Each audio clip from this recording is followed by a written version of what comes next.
Hey everybody, this is Way to Fail, and we're back with more Scrolls action, where I've kind of been hovering around the 1600 ratings. I did have some weird matches yesterday that weren't really worth recording or writing home about, including, you notice I had one of my decks disappear off of here because I accidentally selected one deck that was an experimental deck from weeks ago, which had terrible build, terrible cards. But yeah, we're just going to go for a ranked match today. See, rank match found. Let's see if they'll accept the match. And here we go. Vortigos. My turn. So let's see. We get a kind of crazy starting hand that we're definitely going to sack this. See what goes on. And hopefully I didn't just screw up the recording by doing that. So we have an energy duck with a dust runner out right away. So he's going to try and protect that. And right now my cards are not very good for early aggression, which is what I really want to do, even though the Dust Runner could eat things up like crazy. And not forget to type good luck, have fun in there. So there we go, he's going to protect the Dust Runner right away and do a little bit of idle damage here momentarily. Or I could just Bane him. I think we'll do that. And I'll get rid of the Fertile Soil for now. So I want to take that guy out as soon as I can. He's going to put a wall up. Probably a Hell Spitter. But yeah, I have been hearing just sort of metagame issues, at least in higher ratings. Certainly higher ratings than I have to deal with. Right now I'm just sort of trying to climb my way up. And no, it's a Gravelock Outcast. So we're going to take one idle damage. He's going to go poof next turn, so... Here, he's kind of got the center of the board at the moment. Let's just go ahead and... I don't really need my rally right now, actually. I kind of need my hasty units a little more. So let's see here. It's possible that he could kill the mangy the moment I bring him out. And if he does, and if he decides to, I'm just going to put it up here just to see if that's what he wants to do. Because if he's got 4 energy, it's possible he could burn him. What I don't want him to do is to overwhelm me with Gravelocks. So he's going to move down there instead. That's okay. So Bearpaw, don't really need you right now. Just need to get out these veterans. So here we go, time to have some haste on there. I'm just going to hit him. I'm not sure exactly if this is just going to be another Gravelock deck. I've been running into those more and more. Or if it's just going to be a energy creature high aggro deck. There's your Gravelock Elder. So he's going to buff that guy up a little bit. There's a Quake. I'm still kind of figuring out Quake and when it's good to Quake and when it's not as good to Quake. But we'll save that mangy for next turn because I can take out the Gravelock Elder possibly. So we're going to put you there because I don't want him to Thunderbolt everything all at once. It would have been smarter for me to move my mangy down there a turn earlier. But he's just going to keep trying to duck and cover. And there's another Gravelock Elder right up front. So that changes what we want to do just a little bit. Once again, we're going to get rid of Quake. Not the most outstanding card in the world, of course. Now the issue that we have is with these cards. I guess you could say the biggest issue right now is that he's going to be having buffed health for all of these guys. But it's probably going to be better for me to play my mangy just to try and get him out there, just to try and do damage. So if I don't do that, he'll be able to possibly do worse things next turn. Even though I don't feel too comfortable having no cards in my hand. And maybe I was a little impatient there, but I'd rather have my stuff on the board in case I do get a rally that I draw.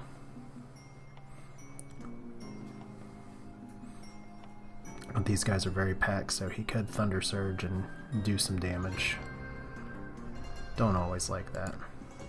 And it's possible he's going to bombard here. So there we go, Potion of Resistance, Ether Pump, and kills one of my guys. So Potion of Resistance, there we go. So that Crimson Bull doesn't do me a ton of good now, which is okay. We're going to try and actually get the damage in here. Let's see if we can get some better cards first. So there we go. I would classify those as better cards. We're just going to put you here, you there, and see if we can keep everybody from getting killed. That'd be nice. Yeah. So yeah, that ether pump can be a problem if I do let it go off, and it does have 5 health.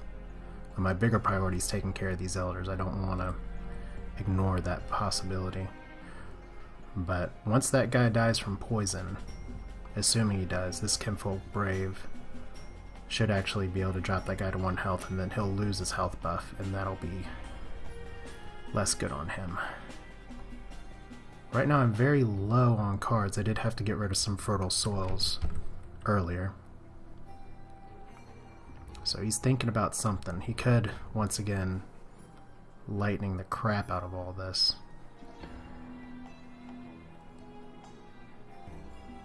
So there we go, Hellspitter Mortar. Kinda saw that coming. We're gonna have a lot of attacks here too. So there's another wolf brother.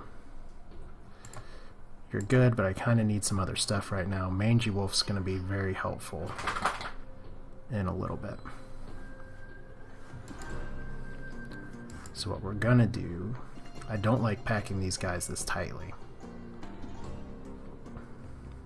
Could actually put the Great Wolf up here and try and get a little cute with that, but because if I can summon a wolf and summon the Mangy Wolf, I'll be able to kill that ether pump before it goes off, which will be important for preserving my guy here. So let's do that. So now I just have to hope that he can't kill some of these things, which, considering the rating that I'm playing at, it's usually an empty hope.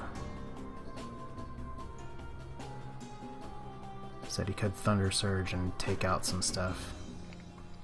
Preserve his deck.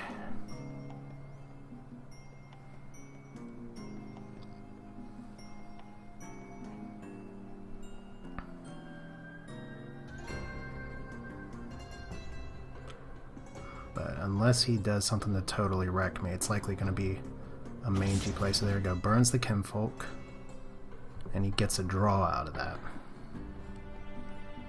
So not the end of the world. I would have liked to have kept that Kinfolk, but at least, since I don't usually buff my Kinfolk too much, it kind of forces the issue. So now he's moving him down there. Okay.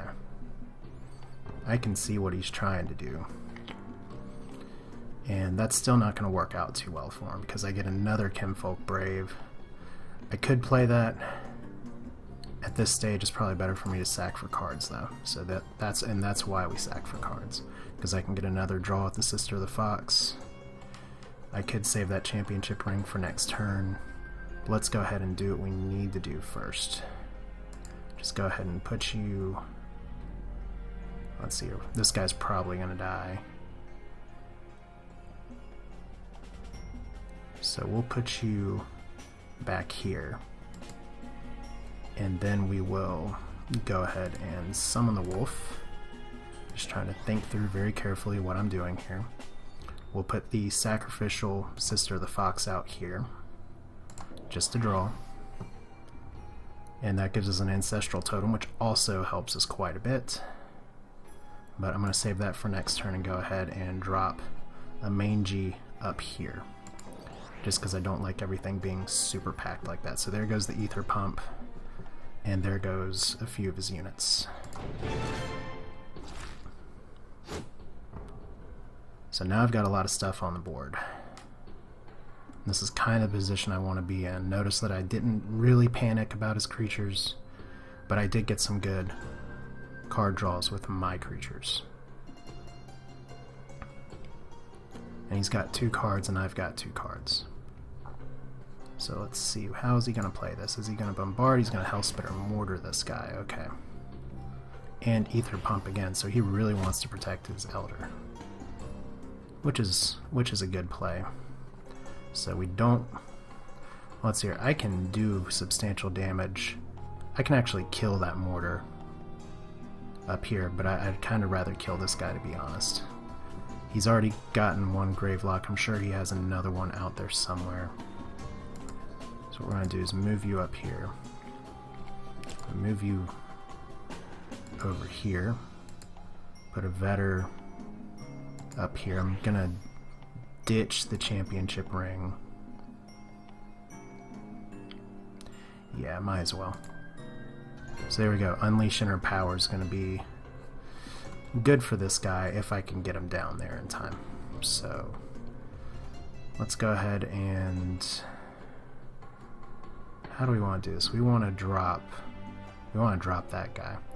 So we'll just put the Ancestral Totem back here, I think.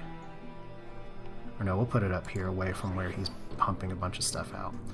And I'll keep the Unleashing Our Power in case he has an Iron Ogre in there, but otherwise I'm going to deal with the stuff as I can take it on.